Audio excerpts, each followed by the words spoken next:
Tämän paneelin aihe ja otsikko on mitä ajankohtaisin, että miten Eurooppa voi edistää oikeusvaltion kehitystä Venäjällä. Sehän meitä kaikkia kiinnostaa, että millainen valtio Venäjästä kehittyy nyt. Mitä Venäjästä tulee omin voimin ja mitä siitä tulisi, jos teemme yhteistyötä. Yksi näitä viime aikojen suuria kysymyksiä Suomessa on ollut se, että miten me suhtaudutaan viisumivapauteen, venäläisten viisumivapauteen EU-alueelle. Ja on ollut pakko myöntää itsessäänkin se semmoinen, että on jotenkin niin kuin kasvanut siihen oppiin, että kyllä nyt itärajaa jotenkin pitää kontrolloida. Mutta nyt Suomi on myöskin EU:ssa alkanut ajattelemaan asiaa vähän toisin. Meillä on uusi fiksu nuori ulkoministeri Alexander Stubb.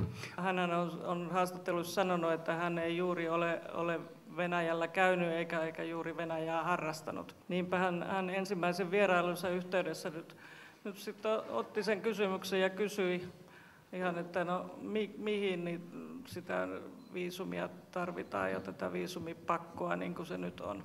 Ja ymmärrän toki, että on monenlaiset neuvottelut ja sopimukset pitää saada kuntoon, mutta kyllä asioita voi ajatella uudellakin tavalla. Ja suuresti arvostamani pääkonsuli Olli Perheentupa Pietarista on nyt sanonut, että paras tapa tehdä yhteistyötä on sallia ihmisten välinen vapaa liikkuvuus.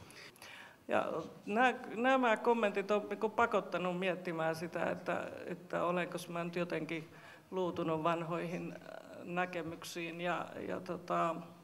että miten sitä Venäjän kanssa sitä yhteistyötä pitäisi tehdä, että tehdäänkö sitä